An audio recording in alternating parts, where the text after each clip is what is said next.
Hello and Assalamu Alaikum. This is Mughira Jaleel and you're watching Narramus.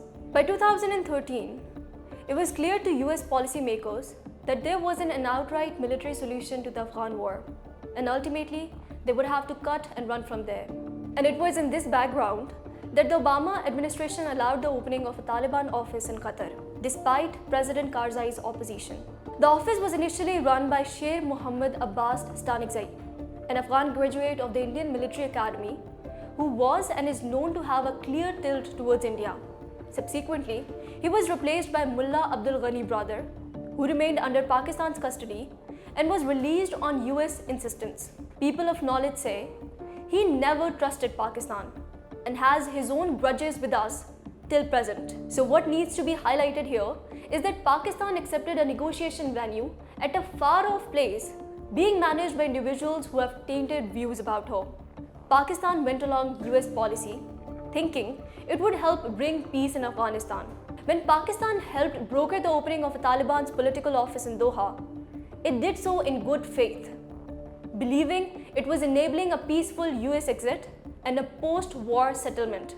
Nevertheless, in Doha, after 9 rounds of negotiations, a deal was eventually signed in February 2020 by the US Special Envoy Zalmi Khalilzad and Taliban political chief Mullah Abdul Ghani brother with US Secretary of State Mike Pompeo as a witness. The deal is known as Doha Agreement. Final agreement was reached on these 5 points. 1.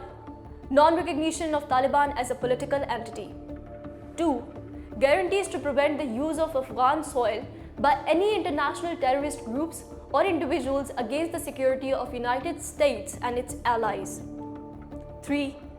A timeline for the withdrawal of all US and coalition forces from Afghanistan. 4.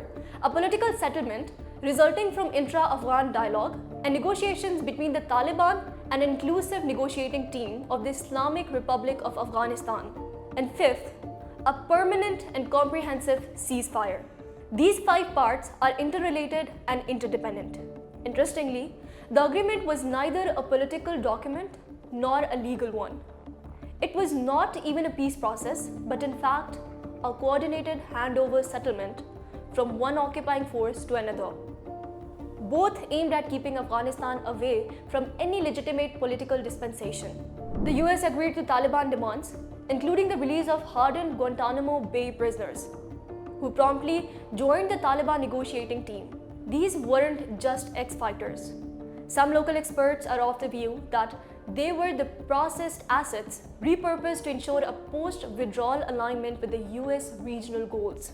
That alignment meant one thing: Afghanistan could no longer be allowed to drift into China or Pakistan's strategic orbit.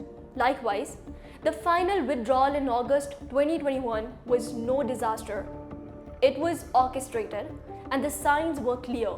$7 billion in weapons and gear were left intact, which are now available in the market. The Afghan National Army folded without a fight and quietly merged into the new Taliban order, which Taliban recently announced would be laid off. US bases were transferred, not destroyed, and Taliban quickly re-established control, while TTP, ISK and BLA re-emerged fully armed. Pakistan celebrated the US exit perhaps too early, exposing her misplaced assumptions that the Taliban would be grateful and act normal or even cooperate. Instead, they became custodians of a war economy, armed by the US, manipulated by India, and shielded by the silence of the West. Since then, Baloch separatists and TTP terrorists operate with the US-made arms from safe havens under the Taliban rule.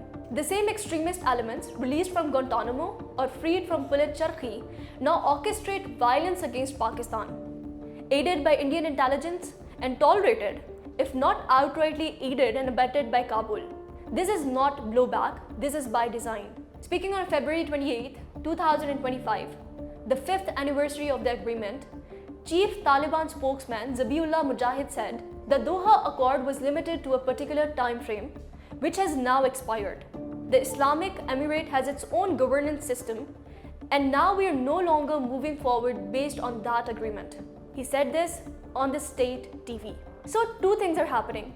First, Taliban have gone public saying, we are no longer constrained by the Doha Agreement. Second, what is happening now is a new condition, which has to be negotiated separately, including security concerns emanating from Afghanistan. In other words, we are back to square one, and all has to be renegotiated again. What options are available with us? How should Pakistan re-engage with Afghanistan? If something happens now with links to Afghanistan, how would the world respond? The longer we cling to false hopes, the more we bleed.